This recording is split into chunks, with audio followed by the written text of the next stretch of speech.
পিঁয়াজ কাটি আছে বৰ্তমান বা ইমান ডাঙৰ ডাঙৰ পিঁয়াজ কাটিছে আকৌ আলু নহৰু এইটো আমাৰ কাটা মছলা বুলি কোৱা হয় কাটা মছলা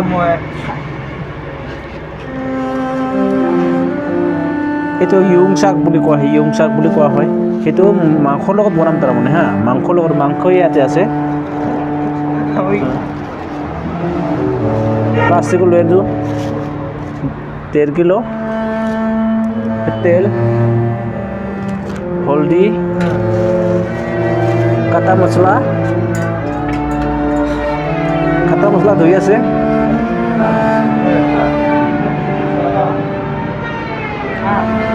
এইটো খাবলৈ বৰ ভাল লাগে এটা মাংসত দি কিনে খাবলৈ ভাল লাগে আৰু কি এইটো মণিপুৰী ভাষাত ইয়ং শাক বুলি কোৱা হয় ইয়ং শাক বুলি কোৱা হয় মণিপুৰী ভাষাত মই বৰ্তমান মণিপুৰত আছোঁ আৰু মাংস ব্ৰইলাৰ মাংস লৈ আনিছোঁ ব্ৰইলাৰ মাংস কোৱা হয় মই ইয়েন বুলি কোৱা হয় মাংস ইয়েন বুলি কোৱা হয় মই অকণ ধনিয়া পাতা কাটি আছে তেওঁ শিলচৰৰ হয় একেট শিলচৰৰ হয় हमारा वीडियो लाइक करो कमेंट करो सब्सक्राइब करो शेयर करो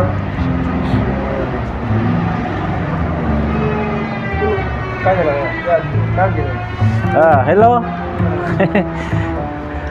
ভাল আছে আপোনালোকে ভিডিঅ'টো ভাল লাগিলে শ্বেয়াৰ কৰিব ছাবস্ক্ৰাইব কৰিব পাহৰি নাযাব আপোনালোকৰ আশা কৰিলোঁ ছাবস্ক্ৰাইব কৰিব ভিডিঅ'টো নতুনকৈ দি আছোঁ নতুন ভিডিঅ' দেখাৰ কাৰণে ছাবস্ক্ৰাইব কৰি ৰাখিব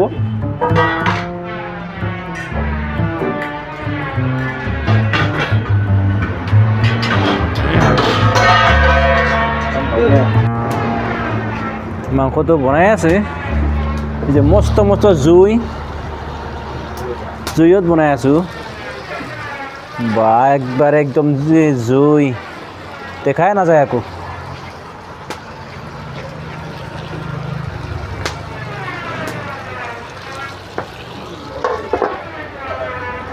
ঢাকনিটোতো ৰাখিলোঁ